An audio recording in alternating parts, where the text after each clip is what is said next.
So I did some more reading into the service manual, and I looked at what I would need to do to try to make some of the corrections for the spectrum analyzer to get some of the calibration constants back.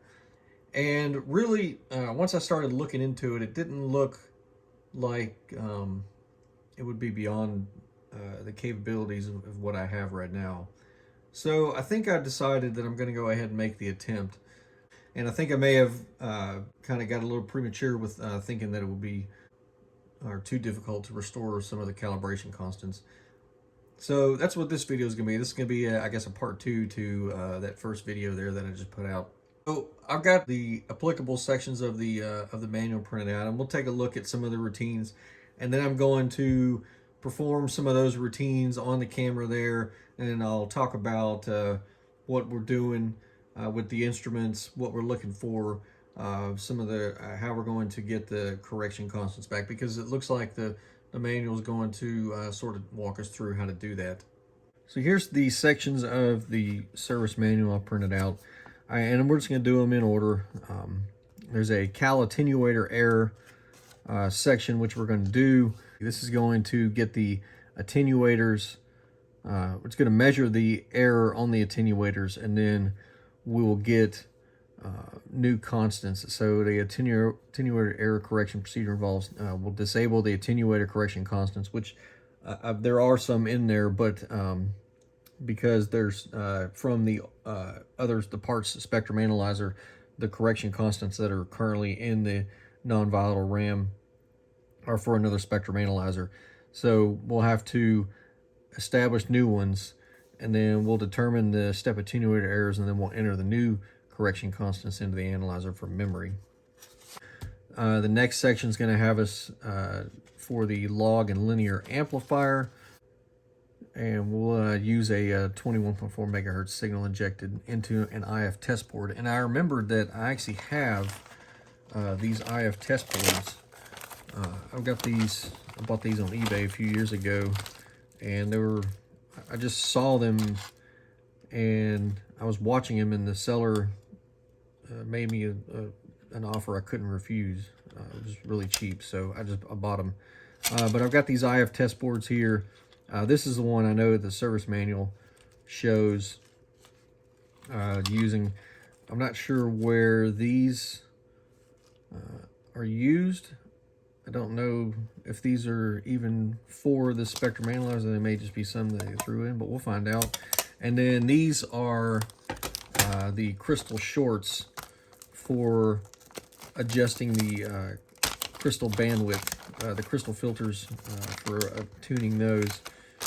And there's 3 of them in here, and it looks like they're just looks like some kind of maybe a resistor or something in series. I don't know what's in there, but I don't think they're anything real fancy or something that can't be made, just recreated at home. The key thing when using these is when you're doing the crystal shorts, if you short the pins that these connect to against the chassis, you'll destroy the crystal filter. And the manual talks about that, not shorting those connections to the chassis to ground, because you'll cause irreparable damage to the board there. And these are fully insulated heat shrink, so if you're going to make some, just keep that in mind, that you want to make sure they're fully insulated. But anyway, so we got these parts here, and I think that we can use that when needed for adjusting the log and linear amplifier. And yeah, that's here where it shows putting in the test board. I think you put that in place of the A11. Yeah, so we'll remove the A11, the first IF bandwidth filter assembly, so we'll do that. We'll take a look at that. And of course, these are the adjustments, and these are where the crystal shorts. There's an LC filter, and there's a crystal filters that they use. So We've got our intro. We know what we're going to do. We're going to start with the first section, which is the Cal Attenuator error. If you want to follow along with this video, if this is something you want to do to your spectrum analyzer, all of this information is out of the 8590 series spectrum analyzer series service manual. It is available for free download off the internet. My copy I got from Artec Media because it was included with the clips, which has all of the component level information, the component level information packets, which is what the clip stands for. But like I said, all that was included on the CD-ROM, so I just printed it off of the CD-ROM. So we're ready to perform the first section. This is for the Cal Attenuator error. And I'll show you the setup we have here that we're going to use. So we've got our level generator here. I'm using, this is a HP 4431B signal generator. And right now I've got the signal applied through this coax, and I've gone ahead and checked the accuracy, the level, and I've adjusted the level on the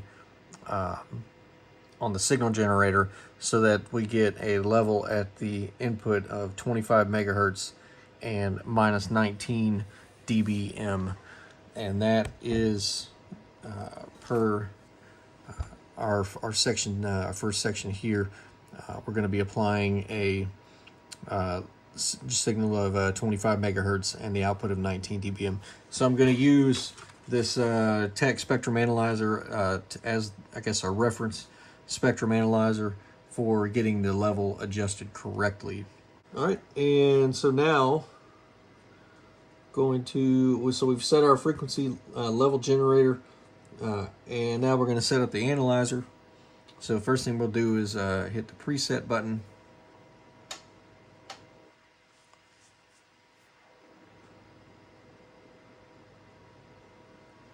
And then we'll press Cal, we'll go mode 1 of 4, and we're going to turn the corrections off.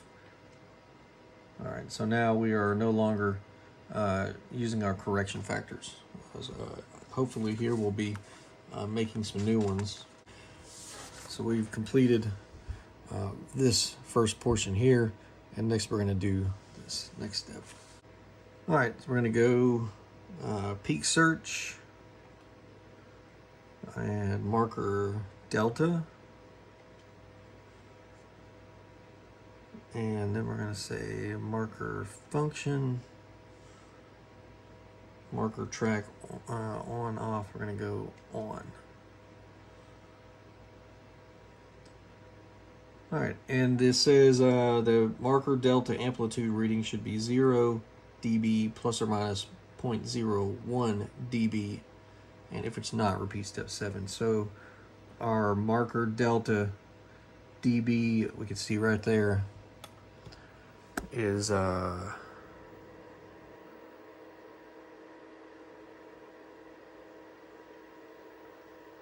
say that's, I'm going to call that 0. So we'll press the amplitude, and 17 minus dB, and then we'll set the amplitude of the synthesizer level generator to minus 18 dB. We've adjusted the analyzer or the signal generator to minus 18 dB,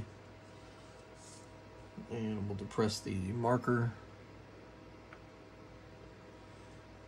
and record the marker delta on table 2.2, and this is going to be the 1 dB attenuator step error of the A12 amplitude control. So our marker delta is, all right, so that's our marker delta here. Let me get something to point with. All right, our marker delta, and it looks like our marker delta is 0.13 dB. So we're going to record that value on the table. So we're going to be on doing the 2 dB check, and of course here's our table here. So what we're going to do is we'll do the 2 dB check, and then I'm going to repeat steps 13 and 20 for the 4 and the 8 dB attenuator. And then once I complete that, I'll show you the results here on the chart. So there's our marker delta reading, and it's showing a 0.03 dB error. So I have completed the Cal Attenuator.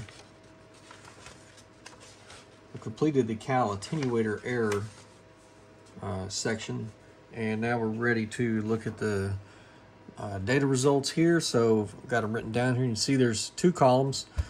So what I did was I went back and reperformed this section again just to validate that it was performed correctly. Now there's a large difference here. So we went from plus 0.13 dB to positive 0.04 dB. And that's because when I performed this the first time, I disconnected the cable going into the spectrum analyzer during the calibration so that I could check the level from the signal generator to make sure the level was correct. That was probably not the best thing to do, and I think that's the reason why that was affected. So what I did was I took all of the signal generator levels that would be needed, and I went ahead and wrote the values down here. So this is the actual setting that was needed on the signal generator to get the level they wanted going into the spectrum analyzer. So I went ahead and wrote those down ahead of time so that I wouldn't have to disconnect the cable and reconnect the cable, because it looks like it did affect the measurement there. And then once I reperformed it, I reperformed the section again, leaving everything connected as it was. And I got values here that can validate that we did perform correctly. The second run, we got a positive 0.05, so a small change but not significant. Third run, or the second run on the 4 dB attenuator, I got the exact same number, and the second run on the 8 dB attenuator, I got the same number. So we can validate our data, and that's important because this the calibration data that we're putting into the spectrum analyzer, we want to make sure it's correct. And so it's always good to validate, and I'll probably do that on the different sections as we go through that. Not on video because it gets pretty long and drawn out, but I will do that for mine, and I recommend that you definitely validate your data when you're going to perform these steps. Well, let's take a look at the next page here for entering the calibration data. One thing to note here, or 2 things to note here, is first, we have to put in the passcode. And I talked about this in the previous video. So frequency minus 2001 hertz. That's the passcode that unlocks the instrument so that you can make changes to the calibration data.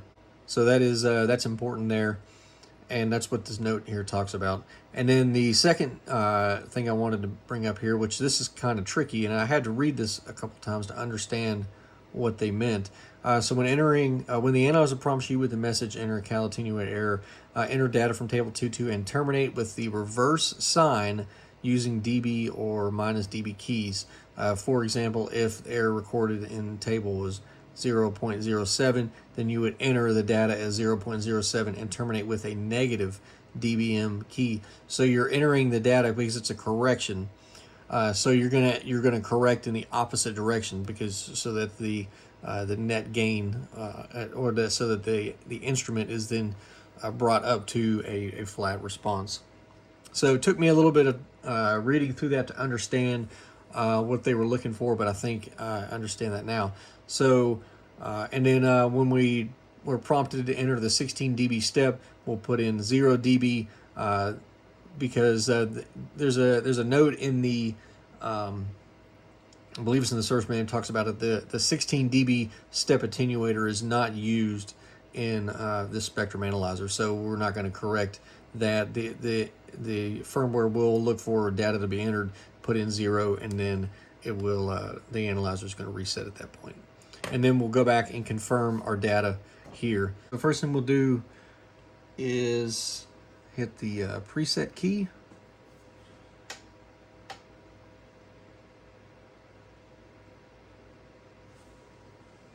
And I'm going to put in the passcode, so we'll do frequency minus 2001 hertz. All right.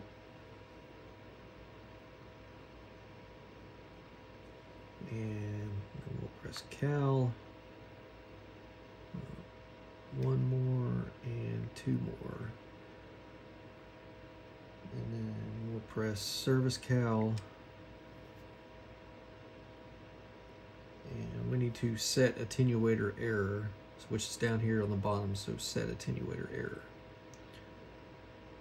All right, so we're entering our Cal attenuator error for, that's the 1 dB step, and the value recorded was a positive 0.04, so it's going to be 0.04, and then we're going to terminate with the opposite sign. So that was a positive value recorded, so we're going to terminate with the negative dBm key.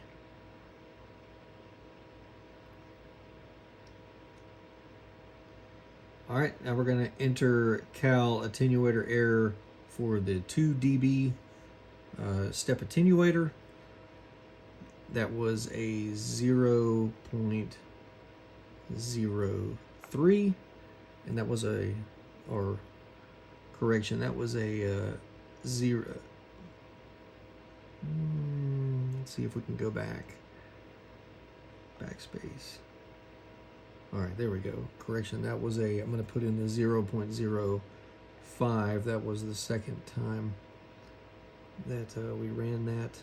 And then that is a positive 0.05 dB, so we need to terminate with the negative dBm key. So we did that. All right, the next one is the Cal attenuator error for the 4 dB step. That was a 0.12,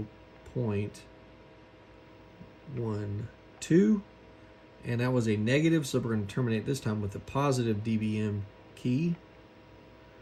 And our final for the 8 dB attenuator is a 0.05, and that is a negative 0.05, so we're going to terminate with the positive dBm key. All right, and for our 16 dB step, that's where we're going to put in 0 and terminate with the positive dB. All right, Cal attenuator done, so that's good. And now we will confirm the correct data stored in the non-volatile RAM. Access the Cal attenuator corrections by pressing the following keys. So we'll press Cal 1 of 4, 2 of 4. We'll press service diagnostic and display Cal data. All right, and there is our Cal attenuator error. So that looks to be correct there. So 004, 005, 0.12, and 005, and 0 for 16. So all those look good. So for the next section, we're going to be checking the log and linear amplifier. This is section 7 here. And this one looks like it may be a little more interesting because we're not going to be doing so much with correction constants in the firmware as more of connecting test equipment, taking readings on voltmeters from test points, making adjustments on our circuit cards if needed. And we'll also be using that test board that I showed you a little bit ago. We'll be putting that in place of the, I think it's the A11 board that we'll remove. Yeah, the A11 board, which is the first IF bandwidth filter assembly. So looking at our test procedure here, first thing we're going to do is we're going to turn the unit off, and we're going to remove the A11 board from the card cage there, and we'll put in the install the IF test board. Then I'll set up a DC voltmeter. I've got that set up. I'm going to use the meter up here. I've already got it set up with a BNC. And then once we do that, then we power the analyzer on. We'll set up the analyzer for the way it's set up here. And then I'll get my signal generator set up to supply our signal that we're going to be reading. And we'll be taking a reading off of the aux video, that's right, off the aux video output jack. And we'll record data, and then we will go from there. There's test points here. This is the card cage showing everything here, and of course the adjustments. These are for the AR14. I think the AR11 is, let's see, that's the A12. So A11 must be this one right here. All right, so I should have known this because I've already done the LC and crystal filter alignments, and the A11 board is one of the boards that you do that on. So this is the A11 board. It's the bandwidth filter. It's the first IF bandwidth filter. And I've got the drawing here that shows the A11 going to this second card, which is right here. So we're going to pull this card out. So we got the cover and screws removed there. And the next thing we're going to do is pull this board out. And so the way you get these boards, so they've got these little holes down here. So what I'll do is I'll stick maybe like a something like a screwdriver or something rigid. It'll fit down in there, and then you can sort of leverage them out, and you go from one to the other to sort of rock it until you can get it out of the card edge connector, which is down there on the motherboard. So we are set up for performing the measurement. As you can see, pulled out the A11 board, the first IF bandwidth board, and connected our test equipment. So we've got a synthesizer. We're using this one again, going in at 21.4 megahertz per the procedure. And the value here I've used, I adjusted the level for 6 dBm using the spectrum analyzer, or minus 6 dBm using the spectrum analyzer. And so that's what this is set for here. And it's connected in through this jumper cable. And it has you go to the IF test point at J2, which is the back jack there. And they're kind of hard to see, but the numbers are etched on the board. So that's J2, and then J1 is up there in the front.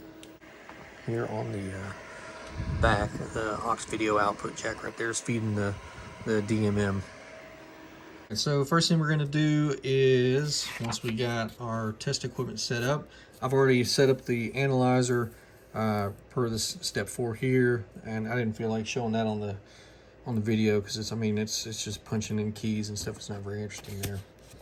And I've got my synthesizer set up already.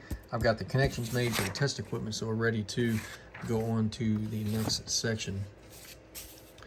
So what we're going to do is we're going to adjust the signal level on the synthesizer for a maximum signal amplitude on the display, and then we'll adjust the synthesizer amplitude as necessary to keep the signal on the display. So right now it looks like our signal is off the display, so I'm going to adjust that, and then we're looking to adjust the synthesizer output for a DMM reading of 1000 millivolts plus or minus 1 millivolts. So it's going to be a pretty tight tolerance there on that adjustment, and then we'll record that, and that's going to be our reference, and that's the point that we're going to use to make all the other measurements from. All right, so let's see if I can get this adjustment here.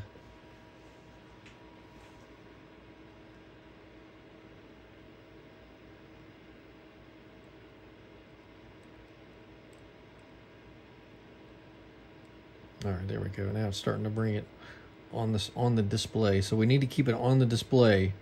So that's going to be too high there. So that looks like right there at the top of the display. So we'll leave it set there.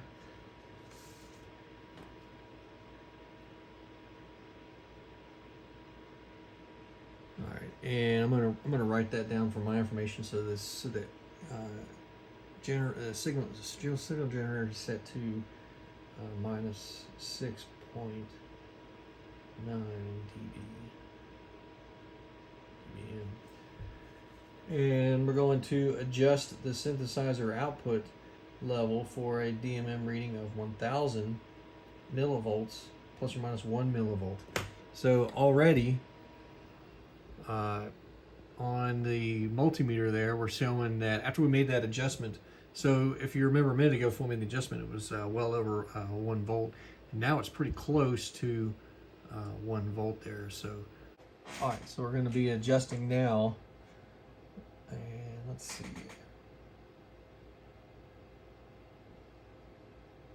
We need to adjust for 1000 or 1 volt. So there we go. Plus or minus 1 millivolt. So that would be this last 0 there. So I'm going to say that is where we need to be for that adjustment. So I'm going to note that one down. And that's going to be our reference here. So we'll adjust the synthesizer output for DMM reading of 1000 millivolts, plus or minus 1 millivolt. We are there. Record the synthesizer amplitude reading for later reference. So the synthesizer amplitude reading is minus 6.86 dBm. So that's what we're going to record there. Screen here. So we did these steps here, and we set the synthesizer back to the value recorded in step 8. And we're going to adjust A14R23 slope for a DMM reading of 1000 plus or minus 1 millivolt. So the A14 board is right here, the A14 board, and R23, it's upside down. But R23 is going to be this point right here.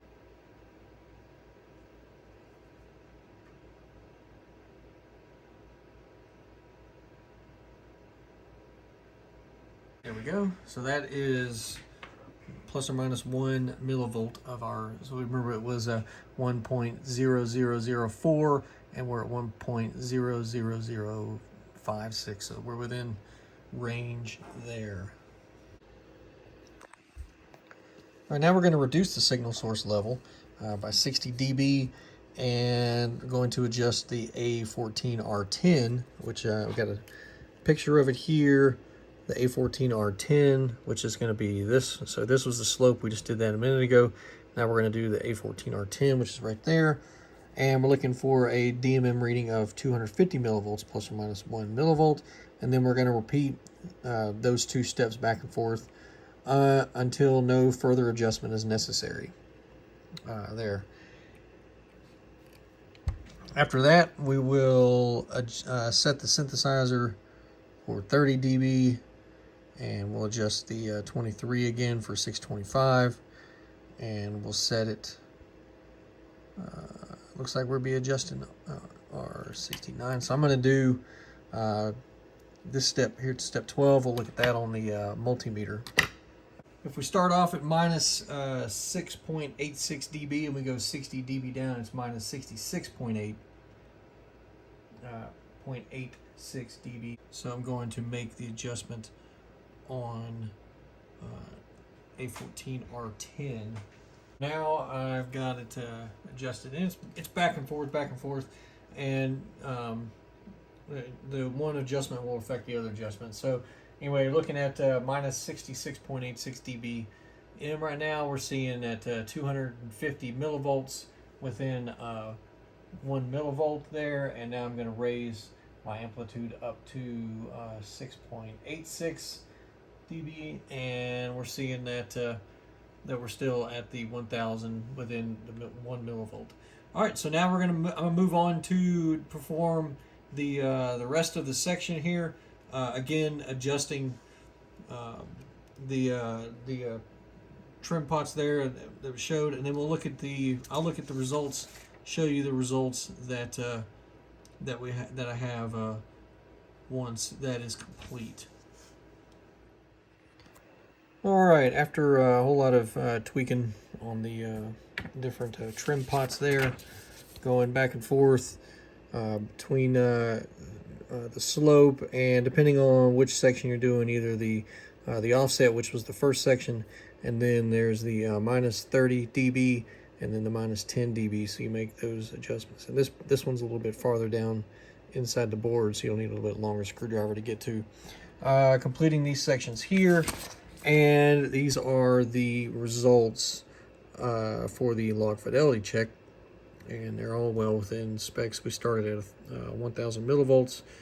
It's at 875, and of course these specifies a value there, so may not be within 1 millivolt here, but we're looking to make sure that we're ultimately within the spec there, and all of them no problem, right within the reading on the spec. The lowest minus 70 dB with the greatest tolerance, or outside of the tolerance, it looks like it was plus 4 millivolts, so but still well within the allowable plus or minus 8 millivolts. All right, so it looks like what we're going to be doing is applying that signal, the same signal in from reference signal from step 8, and then we'll be taking the reference minus 10, minus 20, minus 30, and minus 40 dB, and looking at the reference level on the spectrum analyzer, and then adjusting these trim pots here are 34, 33, 30, and 27 to get our readings right here for 1000 millivolts. And those trim pots are going to be, let's see, 34, 33, 30, and 27. So trim pots up there on the top of the analyzer here. So we're still on the A14, still on the A14 board, and we're going to be adjusting 34, 33, 30, and 27 right there. All right, I've got that section done, so just looking at the results here. So what I'm going to do is I'm going to step back through the linear gain checks, and you can see them on the meter there. We're starting with the I'm starting in minus 90 dB for the reference level, and we'll raise that up to 80 minus dB, and then we'll raise our source. And of course all of these are supposed to be 1000 millivolts plus or minus a value, and they're all well within the range here.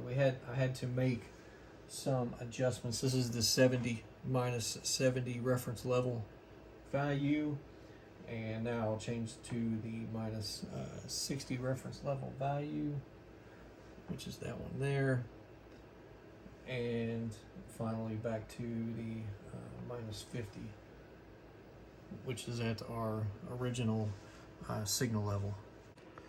All right, and as we see there, you know, you're starting at your signal that we started with step 8, and you're referencing that 10 dB down for each step, down to minus 40 dB, and at the reference level on the spectrum analyzer at 50, stepping that down to a reference level of 90, and we're looking for a reading of 1000 millivolts.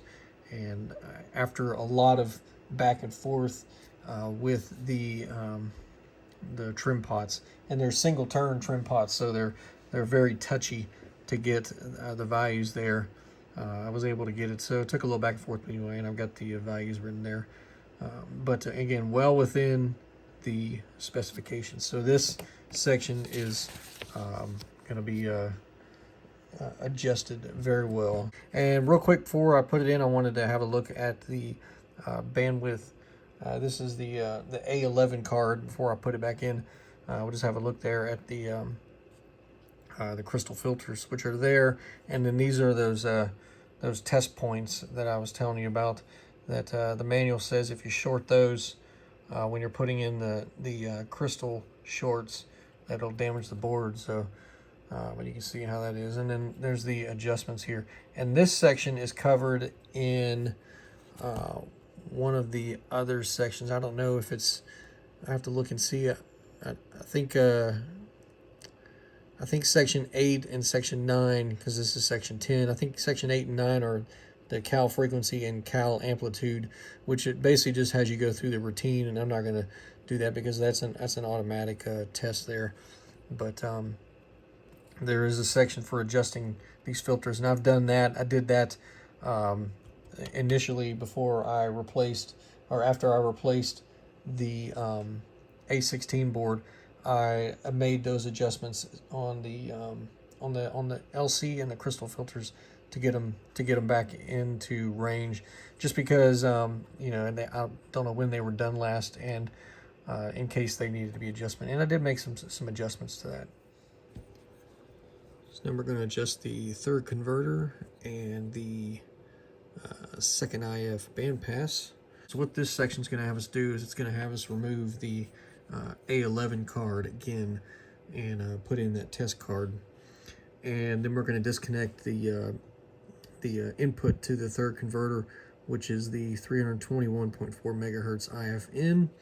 That's wire number 9, and we're going to inject a CW signal at 321.4 megahertz at minus 26 dBm at that point there.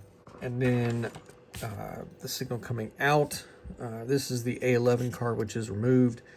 We put the IF test card in, and we're going to monitor the output. This time we're going to monitor the output at J1 on the IF test card, and we're going to monitor that on the spectrum analyzer. Here's where our test signal is coming in, 321.4 megahertz test signal from our CW generator. We're going to adjust these three capacitors, C44, C46, and C47. We're going to adjust those for a peak response on the spectrum analyzer, and we're going to be monitoring the output here at the 21.4 megahertz output. As you can see, if we got a 321.4 megahertz coming in here, it's going to go through a bandpass filter, the 321.4 megahertz bandpass filter, which is what we're adjusting here for peak response. And then it's mixed here in the mixer filter with the 300 megahertz signal, which is from the 600 megahertz. So there's a 600 megahertz saw oscillator and a buffer amp, and then a divide by 2, which is what creates the 300 megahertz. This is also where we get the 300 megahertz Cal out signal, which is on the front panel. Yeah, there's the Cal out right here. So this is the Cal amp out right there. But we also get the 300 megahertz that comes in from here through a buffer, and it's mixed with our 321.4 megahertz IF, and that mixer with the 300 megahertz creates an IF frequency of 21.4 megahertz, which is what we get here. That's buffer amplified, and then that's sent out to 21.4 megahertz bandpass filter, which is the bandwidth filter number 2. It's the A13. We've already adjusted that. I've already got everything connected up here. I'll be using the signal generator here for the 321.4 megahertz. That's going into the cable here on the spectrum analyzer. That's the wire number 9, which is disconnected. And we're looking at the output here off of the IF test card on J1, and that's feeding the spectrum analyzer here. So if you're following along, this is the list of the equipment that's needed, and here is the procedure, and I've already covered that, summarized that. First, we'll set up our instruments. We've done that, and then we'll set up the hardware, and that's been completed also. This additional equipment here, option 713, I don't have this option on my spectrum analyzer, so we'll not be performing that section there, and it also does not have a 75 ohm input, so we'll not be performing that section there. Here's the setup that we have, and we've already gone through that. So I'm going to set up the analyzer, and then I'm put the camera onto the spectrum analyzer here. All right, so we'll be adjusting the bandpass filter there for a peak response, and looking at looks like minus 25.8 dBm is our reference. So now I've got our signal applied from the signal generator, and I'll adjust that for peak response, and we'll see if we can get any change there to our bandpass filter.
So it looks like the bandpass filter was already adjusted for optimal tuning, and that's to be expected.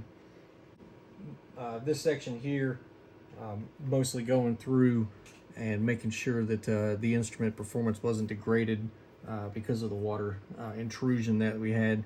So we started out with a value of minus 25.8 dBm, and it looks like after some adjustments, I really weren't able to make that any larger, any more, raise that value anymore. So I think that I will say that that's going to be within the within an optimal range there. We know that the instrument we're putting in